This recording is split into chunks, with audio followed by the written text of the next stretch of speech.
Hello, everyone. I'm Bo from Brutal Commentary, and today I'm going to be breaking down our next matchup for UFC Rio. In this one, we have Ricardo Ramos taking on Kaan Ofli. The Ramos is 17-7 as a professional, 2-3 in his last 5 fights, while Ofli is 11-4-1 as a professional, 3-2 in his last 5 fights. Looking at Ramos, his latest win was a beautiful spinning back elbow knockout over Danny Chavez. Then he goes on a 2-fight skid where he gets submitted both times by Charles Jourdain and Julian Erosa, both of them by guillotine too. His last win was last August against Josh Culibao in a fight where both guys showed some bad fight IQ, but Culibao showed worse fight IQ and kind of dropped the ball in that fight. Then most recently, he lost a fight to Chepe Mariscal this March, but at the same time, Chepe Mariscal is on a fucking tear right now. So really no shame in that loss.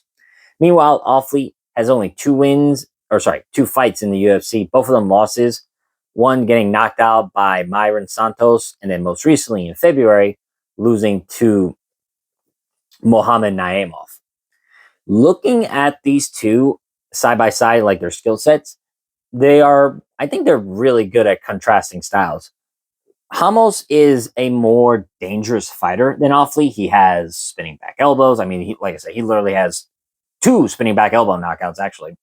He's got a pretty dangerous jiu-jitsu game all around, and just a more violent and definitely damage first style. You see him fight pretty with a reckless abandon, more or less, where he tries to hunt for the knockout much more than he cares about like defense or like self-preservation.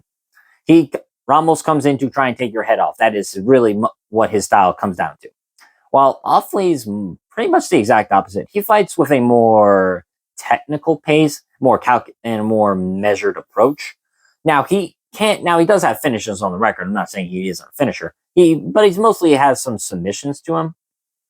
But overall, I would say he's much better with game plans and just taking the economic approach, shoot this takedown now, throw in some safe strikes, throw in some good calf kicks, throw in some jabs, go for the takedown again, win control time. If you see the submission opportunity, go for it, but don't overextend yourself.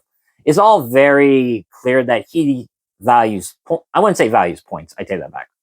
But the exact opposite of Ramos is kind of a safety first style where he tries to mostly win off points. You've seen it in both his fights where in Mohamed Naimov, he was just outgunned by a bigger featherweight and someone who had better wrestling than him.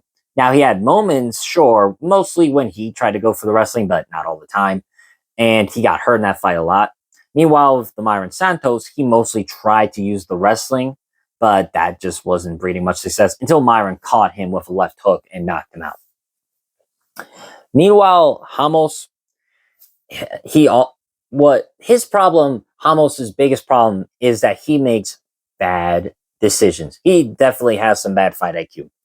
Whether it's somehow getting submitted by a persistent guillotine of Charles Jourdain, where Jourdain didn't even get the submission off the first try. He literally just kept hunting and rolling with that thing. And Ramos isn't moving his head at all. It eventually gets caught in it. And then with Julian Erosa, even when he had Erosa hurt, he still somehow fumbles the bag and gets caught in a standing guillotine. Now, I believe it was either Erosa hurt him or he hurt Erosa and got overzealous and eventually just showed his neck. And even in this win to Josh Culibao, which was a split decision, he clearly had better moments on the mat and was the better grappler. And granted, Culibao gave him those positions and he himself had bad fight IQ decisions. But Ramos wasn't doing much when it came to the wrestling department. He seemingly kind of got lucky with this when Culibao just followed him to the ground instead of keeping it standing when he clearly had Ramos hurt. And then now, I don't think he made as many bad decisions in his Chepe Mariscal fight. I just think he got mugged by a better fighter with superior cardio. But so you got my point. He goes for a lot of spinning attacks. He goes for a lot of low percentage submissions, like off his back, for example. It's just not something you really want to see, especially from a fighter who, odds wise, is a 2-1 favorite in this matchup. Why is he a 2-1 favorite in this matchup? Like, technically, he's more specifically, he's minus 210 to the plus 170 Ofli. Now, Ramos being the favorite, I understand. He is much more dangerous on the feet, more dangerous on the ground. Ofli has good wrestling. He's got some good jiu-jitsu. He does have some submissions that he can pull off, like in that guillotine he did on the Ultimate Fighter. And overall, you look at his fights on the regional scene, he is well-rounded. He can do everything, and he's good at switching up what types of offense he needs to do, or types of defense, whichever or, in order to maximize taking less damage, while at the same time maximizing efficiency and winning rounds, or possibly even getting the finish. But Ramos being this big of a favorite, I'm not going to lie, I'm tempted. Well, I'm not even tempted. I've kind of flirted with the idea while thinking, well, maybe Kaan Ofli could out-wrestle him for the better part of 15 minutes, stay safe overall, and just make better decisions. But the problem is, I don't know if Ofli can make good enough defensive decisions for 15 minutes against a violent storm that is Ramos, because Ramos will come after him and try and just blow the doors off Ofli.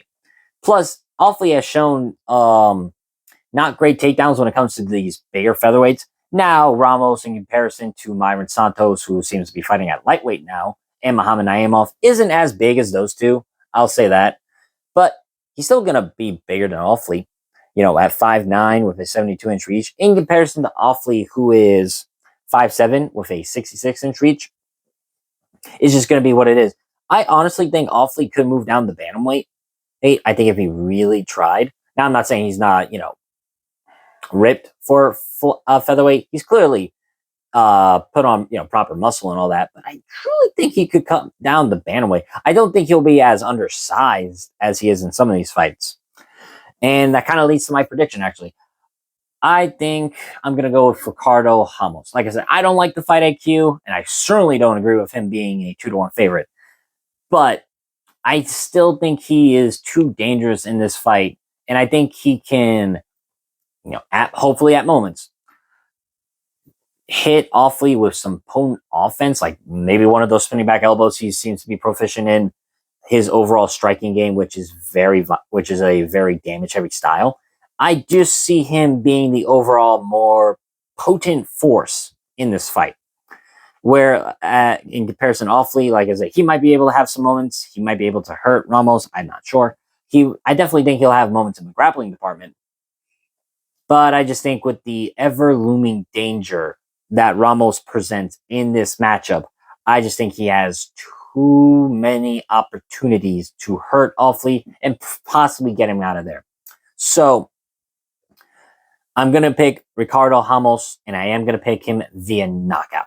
I just see him being able to catch Ofli, overwhelm him with his offense, and overall be the bully in this fight. But with that being said, that's been my prediction for this matchup. If you like the video, comment and subscribe. Let me know what you think. Let me know what you think of this overall matchup. Do you think Ofli is at all any underdog to bet on? Or do you think Ramos should win as the odds predicted? Next up, we have one of the more interesting heavyweight matchups I've seen this year, as Johanne Deniz takes on Mario Pinto.